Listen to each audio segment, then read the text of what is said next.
but the levee was dry. Coeur d'Alene, Idaho's School District number 271 has announced that as part of a shuffle in senior administration, the former director of assessment will now take on a new assistant superintendent post with duties to include overseeing instruction, federal funds, and equity. The district will also be asking the voters through an August 30th levy for additional monies for ailing facilities. This is probably typical of what's happening in your local school district around the state and around the country. There will continue to be massive expenditures on the district's central administration. Together, one superintendent, soon to be 3 assistant superintendents, and 8 directors coordinate policy for 19 schools of varying types. Coeur d'Alene School District 271 is indeed one of Idaho's largest. Aside from forests of paperwork, what does the centralized bureaucracy produce? Will it bring equity, which is really another name for the communist concept of equality of result, regardless of individual effort? Will this bureaucracy bring more federal money with all of the strings attached that inevitably accompany financing from Washington, D.C.? Is this what the voters of Coeur d'Alene, Idaho crave in their schools, a centralizing bureaucracy that steals initiative from classroom teachers and building administrators? Top-down standardization is the inevitable consequence of having so many senior administrators and so much federal money pouring in. The planner's plan for everybody in such a system, and no planner works anywhere near a classroom or a student. Such a system exemplifies a hardening of the arteries in our schools. This news accompanies a more than statewide problem recruiting new teachers, something not seen before now. Despite decent pay, excellent benefits, extensive time off, and an opportunity to do real good, the teaching professions lack the appeal they once had. What has changed? Well, the scope of real authority for classroom teachers has been declining for decades in exact proportion to the rise of central planning. Classroom teachers are increasingly seen as mere functionaries, implementing the designs of theoretical planning specialists and empowered visionary administrators. This was not always the case.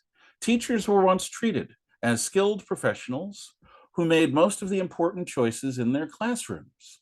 They were rightly respected as being the experts in their chosen curriculum, instructional techniques, classroom discipline, and especially in their understanding of the characteristics and needs of their individual students.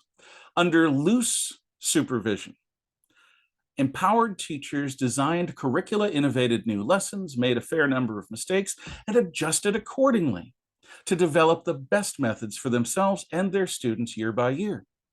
Students once saw in their teachers many diverse examples of how free adults approach the challenges and opportunities of life.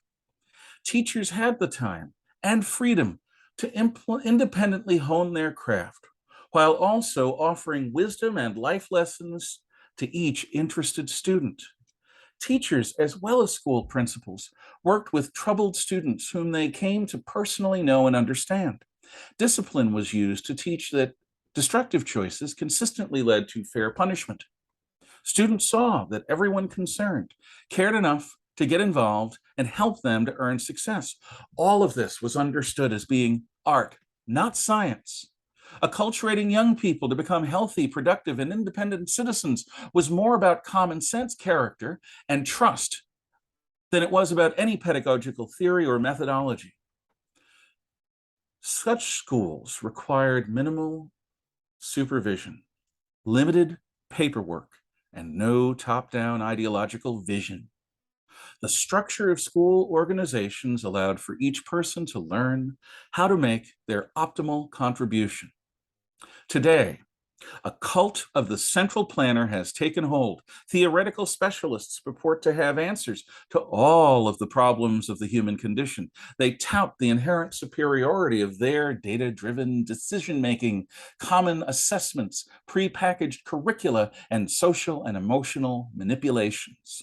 Instead of all too fallible teachers, idiosyncratic principles, traditional academic standards, and predictable discipline, these planners today offer an ideologically correct set of master plans. They insist that human error can be purged from education by replacing the chaos of free choice with the harmony of their control.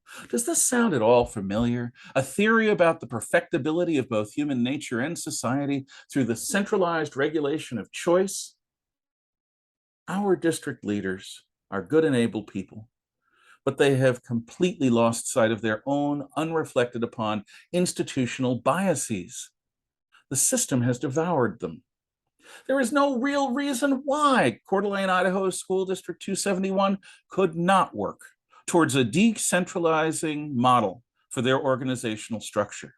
Nothing prevents the district from committing to transfer control of our schools from central planners back to the principals, teachers, parents, and citizens where they belong. Nothing forces us to accept one more grant or one more dime of federal money at the expense of local control. Nothing structural stands in the way of working to eliminate the jobs of the vast majority of the district's central planners in order to reallocate funds and most especially control back where it belongs, as close to each student as possible. Nothing prevents any of this except our commitment.